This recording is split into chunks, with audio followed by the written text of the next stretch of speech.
masses. The often imitated but never duplicated righteousness of truth in the professional wrestling world is once again back on the radar. And as always, we could not have the show if it wasn't, of course, for the original innovator of violence himself in the wrestling community, Mr. Axel Draven.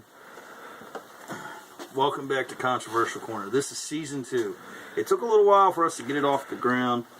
You know, there was, production problems, people walking off the show, people showing up, all kinds of mess, Some guys, I don't want to mention their names. Michael Draven, quit. Is he insane? No longer with us. CWA, no part of it. But anyhow, we're going to talk about me. And, well, okay, we'll skip me for now. We'll go ahead and talk about Raw. And mine and my friend here, Sonny Suicide, you guys might remember him from my XMW days. Well, anyhow, like I said, we're going to talk about Raw and how cheesy it was. Like the fact that, like, me and you were talking about earlier, the hype and shit. We're going to talk about one thing. Now, me and Axel, being wrestling fans for a lifetime, which we have been, are expecting a certain caliber of talent and performers on a 20th anniversary, considering Raw started 20 years ago. 20 years ago, January 11th, 1993. Most of you viewing this weren't even born yet, okay? Can you comprehend that? So, we have been viewing since day one. Now, with that said, we don't expect a lot from WWE. We know what WWE is about. They're about entertainment. They're about pleasing the little kiddies. We get that. But at the same time, we also know that every now and then they throw a little nugget to us. To us, the true wrestling marks, if you will, which they so love to call us, they throw us a bone. Now, the Slammies several weeks ago did deliver such that. We saw the return of Ric Flair, which many of us were expecting. Woo! Many of us were expecting at the Raw 1000th episode, July 23rd. However, because of legal issues between WWE and TNA, that did not happen. Okay. So we got the Nature Boy. Limousine riding, jet flying, wheeling, dealing, son of a gun.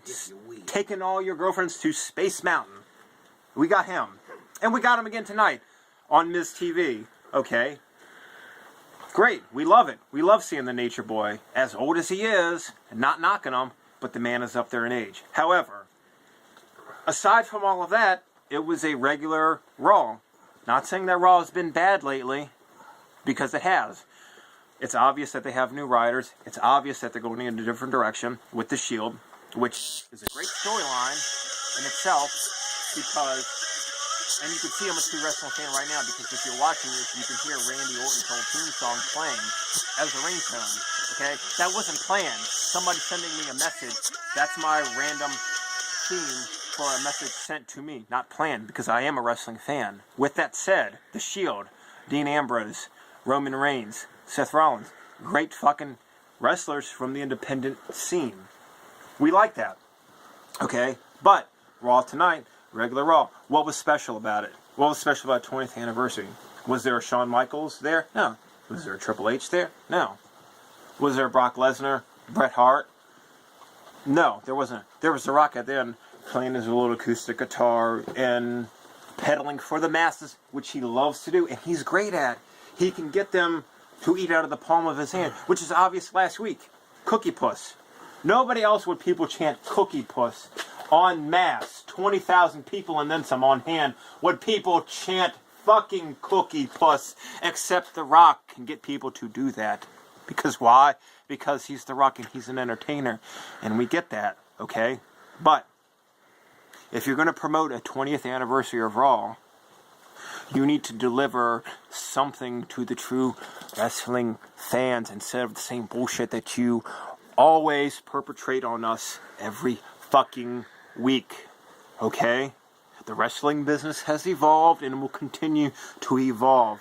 You're always going to placate to the fucking little 6-7-year-olds that love Cena to sell your merchandise and tickets and everything. And yes, fuck Cena. And not fuck Cena because of the man that he is. I can credit him for capitalizing on his marketability. Why? He is the Hulk Hogan of this generation. Why is he the Hulk Hogan of this generation? 1, merchandise. He sells merchandise like no one else. T-shirts, hats, wristbands, whatever the fuck have you. Kids will buy it. It's basically hustle, loyalty, respect equals say your prayers, eat your vitamins from the 1980s. And you know what? That's fine. From a business standpoint, it works. But we get tired of it. And we especially get tired of it when a man like Dolph Ziggler, stupid name as he has the best work ethic of many of the roster that's in WWE.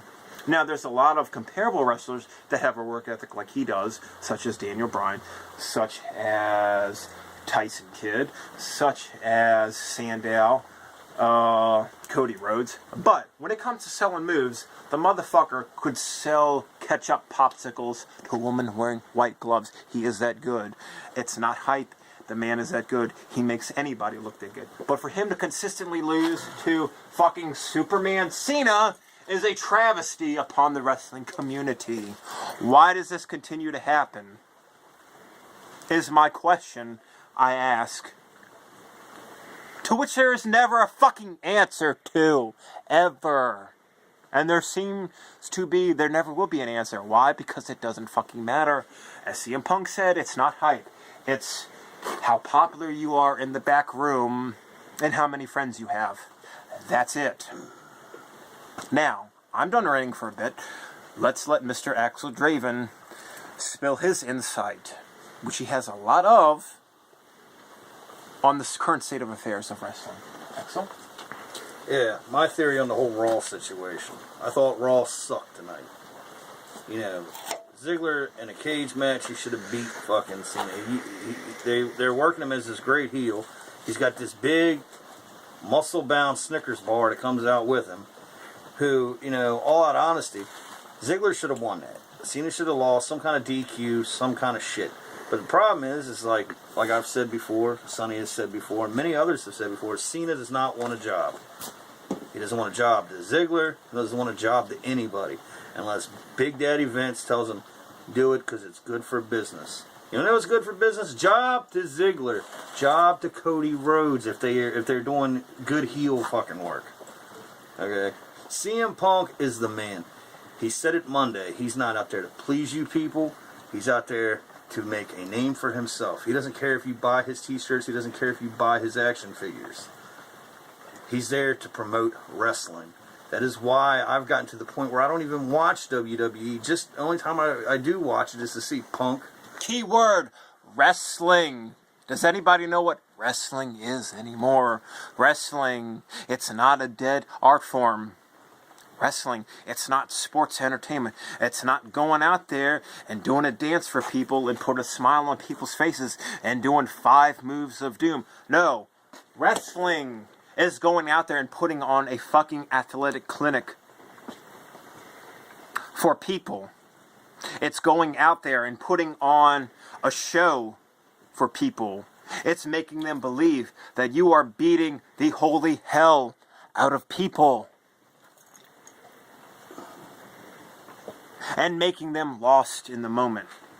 Which is why, a lot of you might not know this, ROH, Ring of Honor, one of the greatest promotions to come out of the early 2000s after the demise of ECW and WCW. ROH. Look at guys like Cesaro. Came from ROH. Used to be Claudio Castagnoli. Guys like CM Punk came from ROH. What's CM Punk? Guys Bryan like Daniels. Daniel Bryan, a.k.a. Bryan Danielson, came from ROH because WWE knows you cannot just go out there and pick a random guy who has minimal talent and a lot of charisma and put him out there and market him. No, they know that they have to actually get talent. Real, unabashed, unadulterated, unfiltered, raw talent. And market them. Well, it's like the same problem TNA's having. They keep glorifying Jeff Hardy, the guy who's washed A fucking drug addict. A fucking self-admit.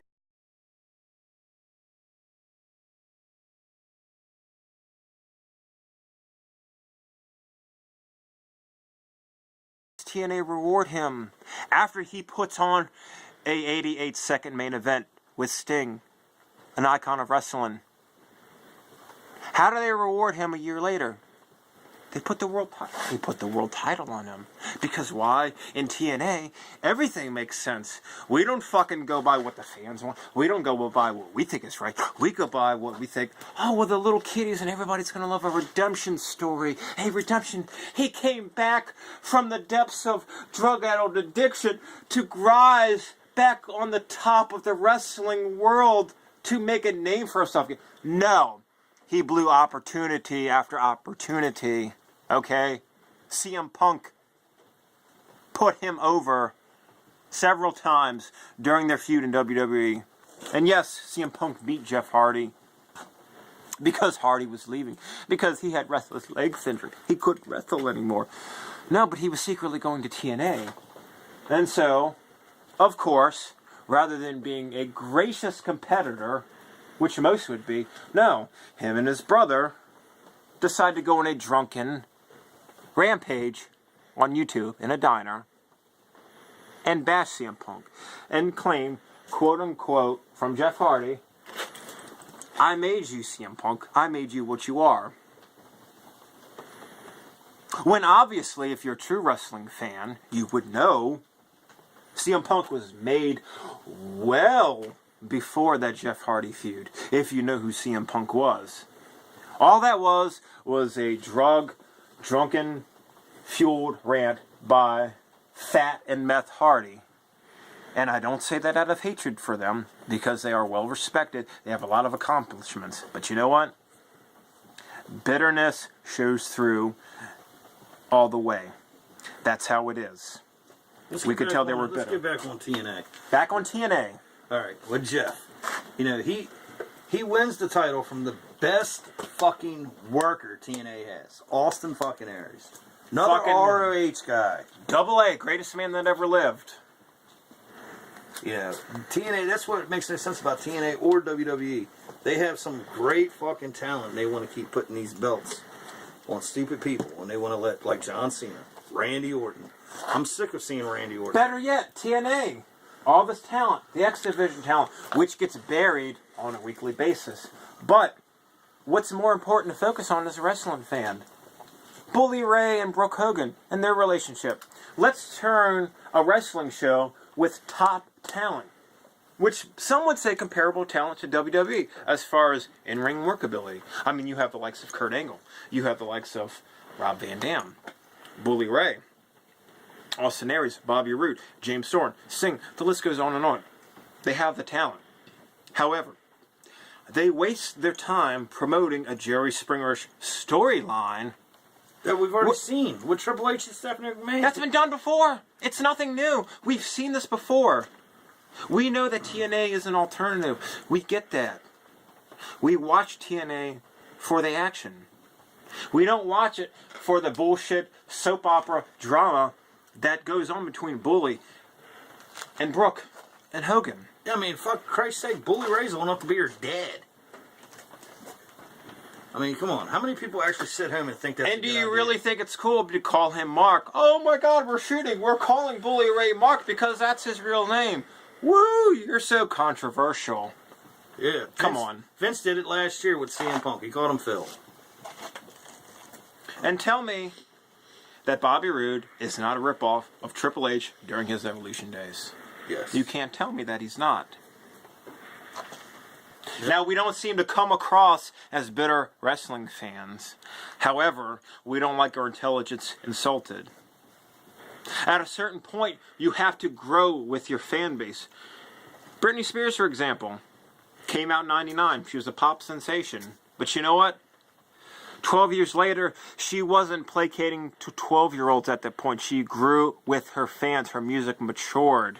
Much like other pop stars matured with their music, and their fans So must wrestling at a certain point. You can't keep putting the same garbage down our throats repetitively over and over and over. Have you yet seen that Extreme Reunion yet that Shane Douglas runs? I have. I've seen parts of it. I can honestly say, they say that there's 3 major companies in wrestling. You have, McMahon, WWE, Dixie's fucking Total Nonstop Action, And Ring of Honor. and a Ring of Honor. I would have to honestly say that what Shane Douglas is doing right now, his company, Extreme Reunion, I believe that's what it's called, is the number 4 biggest wrestling company. And actually, if you want to go to the top 2 best wrestling companies, I'd have to go with Extreme Reunion and ROH. WWE, yeah, they got the John Cena's and they got the fucking People's Chump and, Triple H and fucking Ric Flair and all them. But nobody cares. The only disagreement I have with my partner is Extreme Reunion. While they do have talent of present and past, I feel at a certain point you can only flog a dead horse up until a certain point before it won't flog anymore. The extremeness has died out. TNA tried it. WWE tried it. It's dead and buried. Leave the ECW legacy as it is. Stop trying to put the paddles to it and shock it back to life. It's never going to happen, ever. It's dead. Half of the stars are dead. And half of them work for other companies.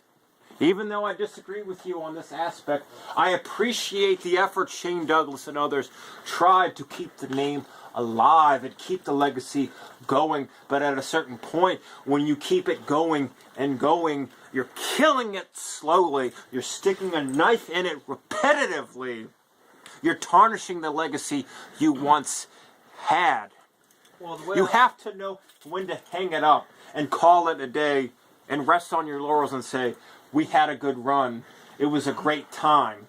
Leave it at that and move on to another venture.